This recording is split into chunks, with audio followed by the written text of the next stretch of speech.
Les amis, bienvenue pour une nouvelle vidéo. Aujourd'hui, on part direction un rassemblement. On part direction le rassemblement de Parentignan, un château situé au milieu de l'Auvergne. Au menu, on va voir plein de supercars, étant donné que le rassemblement est normalement dédié uniquement aux supercars. Alors supercars, on reste en Auvergne, il n'y aura pas de Bugatti Chiron, je vous le rassure. Je pense qu'il y aura quand même quelques 911, même si certains les considèrent pas forcément comme des supercars, mais c'est pas grave. Le tout, c'est que ce soit la passion et on espère voir quand même quelques raretés. Allez, c'est parti, action! Tout d'abord, en introduction, je voulais vous parler rapidement du château de Parentignan, que j'ai trouvé assez joli, ce qui permet de faire des photos avec un cadre très sympa. Donc c'est un monument qui date du XVIIIe siècle, exactement de 1707. C'est un château qui est situé en Auvergne-Rhône-Alpes, plus précisément dans Puy-de-Dôme, entre Clermont et Issoire, même plus proche de Issoire que de Clermont. C'est à environ 30 minutes au sud de Clermont. Du coup, on va déjà passer directement à la visite du parc qu'on peut voir avec directement toutes les voitures. Donc c'est un rassemblement qui a été organisé annuellement par Exclusive Cars. Donc on commence directement par cette jolie F8 noire avec les étriers jaunes, toit noir, jantes noires, donc les rouges avec ce combo là avec du noir. Là ici on va avoir une 365 Daytona. Si vous suivez le compte depuis un petit moment, c'était une des premières Ferrari que j'ai postées sur le compte. Ferrari ancienne je parle. Celle-là elle est vraiment très jolie. C'est pas la première fois qu'on se croise d'ailleurs.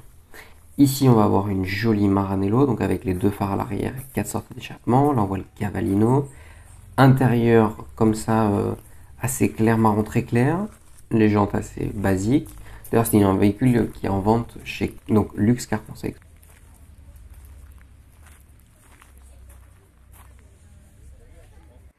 Ici, on va avoir une jolie 996 cabriolet.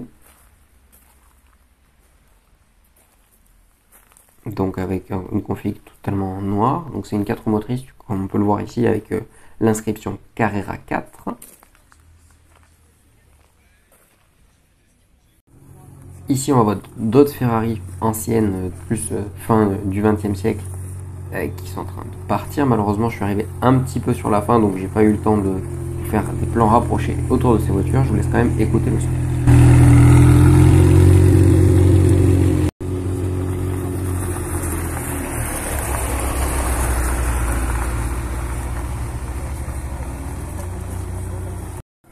Ici, on va voir une Aston Martin V8 qu'on va pouvoir écouter juste là.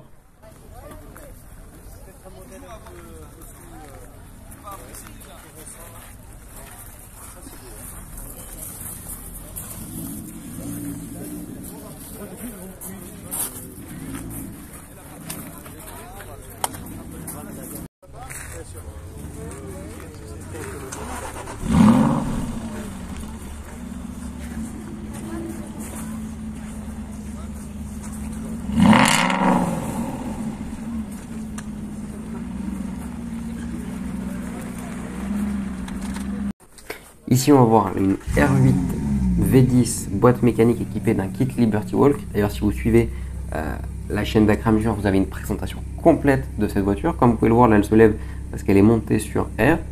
C'est un passionné clermontois qui a cette voiture. Je vous mettrai d'ailleurs son Instagram directement dans la description. Donc, on peut la voir en rouge avec les jantes rotiformes.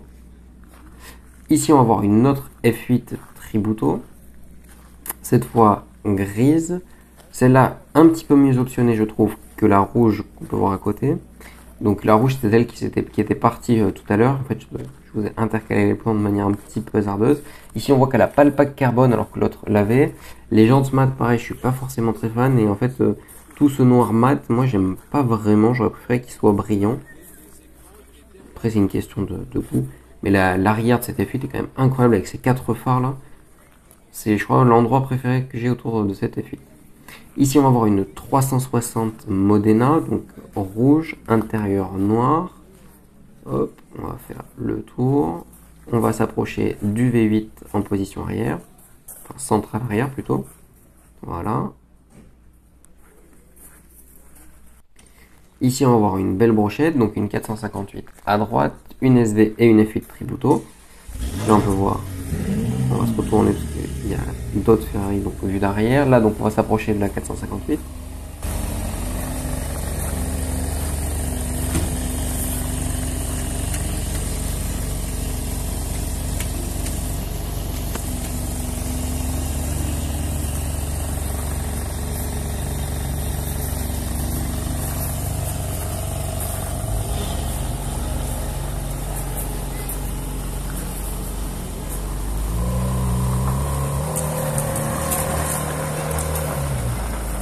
Là d'ailleurs ça permet de voir sur ce plan là la différence entre les 458 et les Fit qui est les plus récentes. Ici on va voir l'intérieur de la Lamborghini Aventador SV Roadster.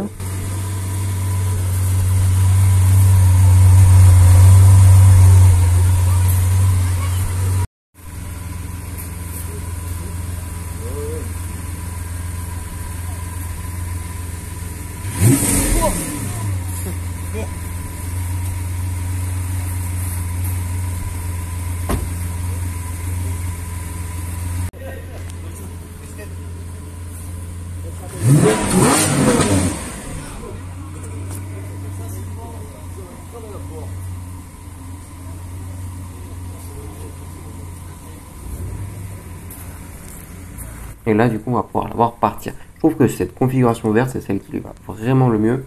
Il y a quelques rouges aussi, je trouve, qui sont sympas, ou en jaune à la rigueur. Ce qui est drôle, c'est que je pense pas que ça soit fait exprès, mais on peut voir que la plaque d'immatriculation de la SV se termine par SV.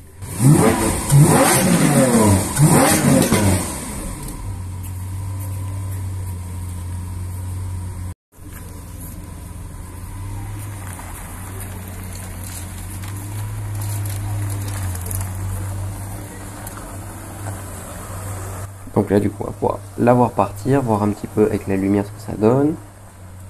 L'aileron, il est quand même incroyable, je trouve, et les sorties échappement comme ça, les 4 petites sorties échappement, je trouve que ça lui va vraiment bien. Du coup, on va s'approcher maintenant de la F8 Tributo Spider. Celle-ci, du coup, est jaune, intérieur noir, avec des petits éléments jaunes. Ces jantes sont vraiment très jolies avec l'effet biton, comme ça, avec l'intérieur un peu plus foncé de la jante. Le jaune lui va vraiment, d'ailleurs, très bien. Et je crois que en fait, c'est vraiment ma configuration préférée en Spider et en jaune.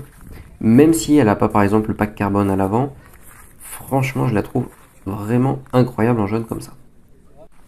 Ici on va s'approcher d'une Lamborghini Huraco, donc une Lamborghini 4 places. Une des Lamborghini qui n'a pas forcément de succès, je trouve que l'intérieur est vraiment dingue. C'est un design by Bertone d'ailleurs. Moteur arrière. Là, on va s'éloigner un peu. Là, on va attaquer toute une lignée de Porsche. Ici, une 996 en Carrera 4S, ce coup-ci en coupé. Là, la même, mais en cabriolet. En face, on a pu entrevoir la R8. Ici, une 992 en rouge, qui est très jolie. Alors, la version exacte, j'ai pas fait attention qu'est-ce que c'était. C'était une Carrera 4 ou une Carrera S. Donc, on peut plus distinguer l'arrière par l'arrière, entre guillemets, si elles sont 4 motrices ou non. Là, on va avoir encore une Carrera 4S. Ici, une 991 en GT3. Donc, c'est une phase 1. En face, on peut voir un 718 Spider.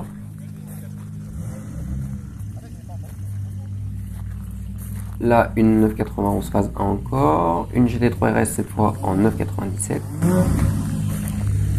On va attendre pour écouter le 718 partir.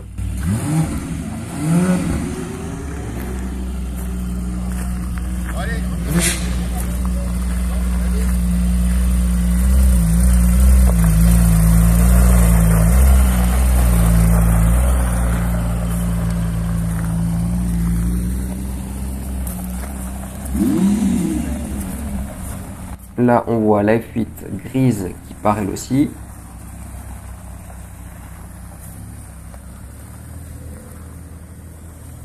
Une autre Ferrari qui s'en va. Cette fois, c'est la Maranello. Là, on va encore avoir d'autres, les 911. Donc une Carrera 4S. Une cabriolet qui s'en va. Là, on peut voir en face quelques modèles un petit peu différents. Une autre Porsche qui s'en va.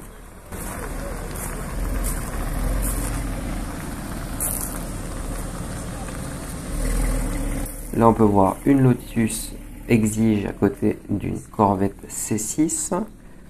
Une petite Mustang. J'aime pas trop l'effet des bandes, mais c'est assez original, je trouve. Ici, une Mustang cabriolet. Là, une 992 avec un aérokit type un petit peu avant de GT3 RS et un arrière un peu de T-Card, je dirais. C'est un peu bizarre. Je pense pas qu'elle soit équipée du bon moteur, mais bon. Ici, on va voir la Huraco qui s'en va.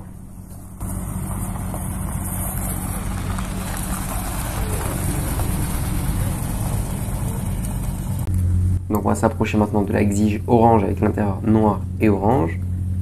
On peut voir avec la boîte avec tout le mécanisme apparent. Hop, on va s'approcher un petit peu de l'arrière pour écouter le bruit.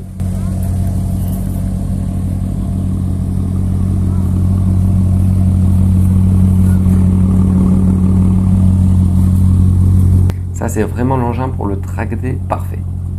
Ici donc la Corvette.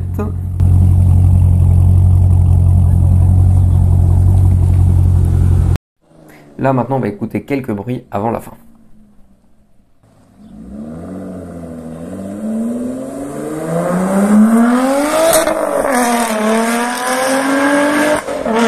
Là la R8 qui s'en va.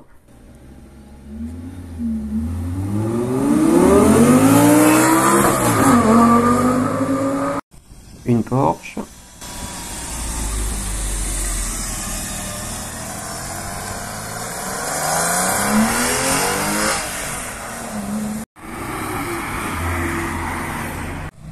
Encore une autre Porsche.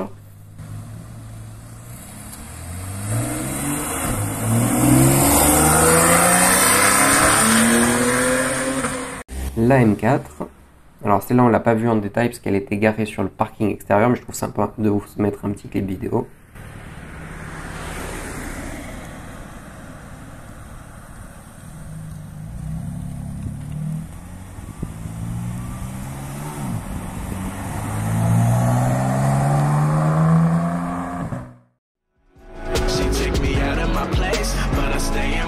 J'espère que cette vidéo vous a plu. Si c'est le cas, laissez un pouce bleu, un commentaire, repartagez la vidéo sur vos réseaux. Sur ce, je vous dis d'activer la cloche de notification pour être prévenu de la prochaine vidéo qui sort dimanche prochain. Sur ce, portez-vous bien et à la prochaine.